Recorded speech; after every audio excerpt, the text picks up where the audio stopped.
Well, things are heating up in Kenosha, and it's increasing my concern for the recently rebuilt Galaxy Gaming Lounge that you all graciously worked together to rebuild after cowards and losers destroyed the building and stole all the equipment inside, because somehow that fixes things. You know, breaking in and stealing PlayStation 4s definitely unends somebody's life. I guess. Maybe. I guess if you're on CNN, it was fiery but mostly peaceful. It was just, I'm sorry, CNN would probably have just called it a spontaneous shopping spree, perhaps, or something along those lines. Well, now things are heating up in Kenosha as armed people are showing up now. Freaking great. Great. And you know what? I'm glad I have a clean pair of underwear, I suppose, from Sheath. Huge shout out to this video's sponsor, Sheath Underwear. Now, I've been talking about them for quite some time now, but listen, Sheath makes the most comfortable pair of boxer briefs I've ever worn. Their fabric is made of moisture wicking technology. It's super soft and super comfortable. One of the most unique parts of Sheath is that they have a kind of the dual pouch, the Joey pouch, where it keeps the man parts separate. It's just really comfortable. Try out one pair. I guarantee you'll absolutely love them. I was skeptical at first too, because it felt like I was wearing the same boxers forever and ever. But fortunately, Sheath came along, sent me some pairs to try out, and I've never been more cool and comfortable. They have brand new materials like bamboo and mesh. If you head on over to sheathunderwear.com and use promo code quartering20, you can save big today. Hey, you know the deal with all these videos on Kyle. So I'm really, really glad to have sponsors that trust me enough. And so you should give it a try. Christmas is coming. You know, it's a gift for your sack, or a sack for Santa's sack. So we have armed protester Maserati Mike shows up at trial. This is exactly what I did not want. You have people with histories of rabble rousing, I say as a late 30s going on late 80s, showing up in my state and causing problems. Protester who has clashed with BLM supporters returned outside the courthouse toting his long barrel pew pew. The man who referred to himself as Maserati Mike arrived carrying a megaphone in addition to his self-defender and a Kevlar vest. He was briefly questioned by authorities who asked him to leave, citing a law that prohibits the ability to defend yourself within 1,000 feet of a school.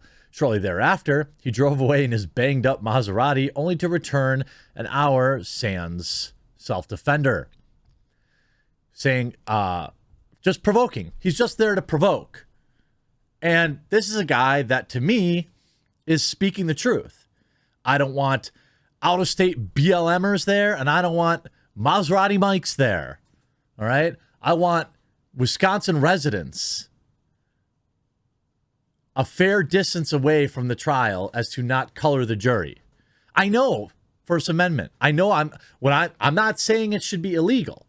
I'm just saying, as a resident, as somebody who asked his viewers to rebuild this city, I don't want them there. Didn't say I want it to be illegal. Didn't say I want them arrested. I said I don't want them there. And I think most people understand that feeling. The alarming appearance comes a day after he had already sparred with the BLM protesters who were shouting, "No justice, no peace." So he replied, "F BLM." The man fired back at the group. 100% his right. And also, I agree with him. I don't want BLM there. I don't want him there, because neither of them care about this trial.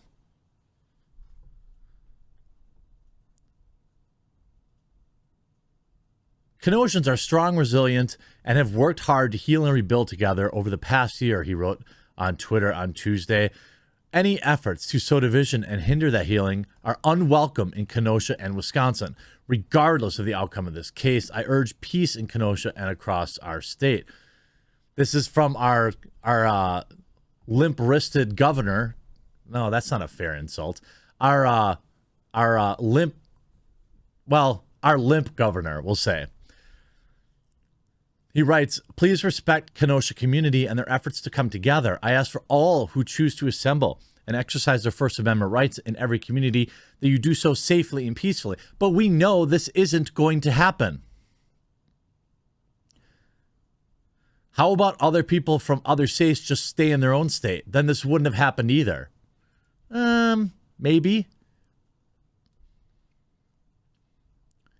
I remember trains of people coming up from Chicago to peacefully protest in Kenosha. And then suddenly it was just all on fire.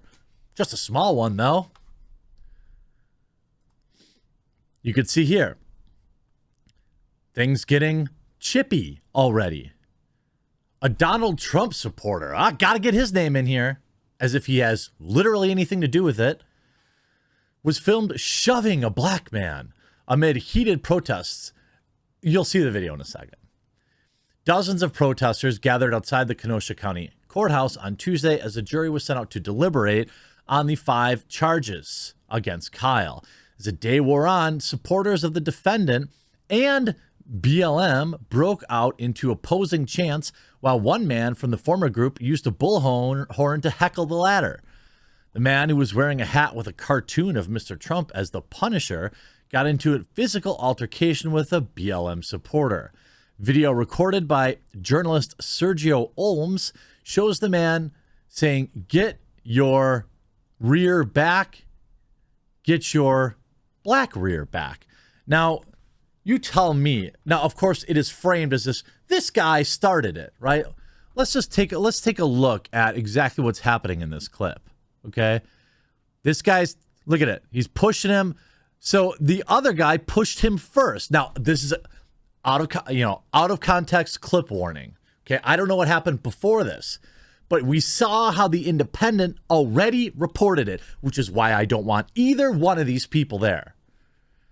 The Independent is reporting this as white man shoves black, bold, stunning, and brave black hero. But that's not what happened, is it? You see this guy, the hero, physically pushing the other guy, getting aggressive with him, getting in his face, invading his personal space, touching him. By the letter of the law, I believe you would call that assaulting him. Now, somebody's trying to push him back, pull him back, but he's not doing a very good job. Everyone out there with their phones out. Why? Because that's why they're there. That's why they are there, to get viral clips of and make money or get internet clout. That's why these people are there. They don't care about the case. I can tell you that because they didn't watch the case. How do I know? Because their points, their idiotic arguments prove they don't understand the facts of the case. But golly gee willikers, they're going to get themselves a viral clip on them Snapchats, yo. They're going to get popular, going to blow up. Till they find out that selling a clip to Fox News means you get about 30 cents. I want all of these people out of my state. All of them. If you don't live here, you don't live in Kenosha, I don't want you there. You can peacefully assemble, according to the law, by the way, this according to a lawyer anyway, so they could be wrong, but they would clearly know better than I.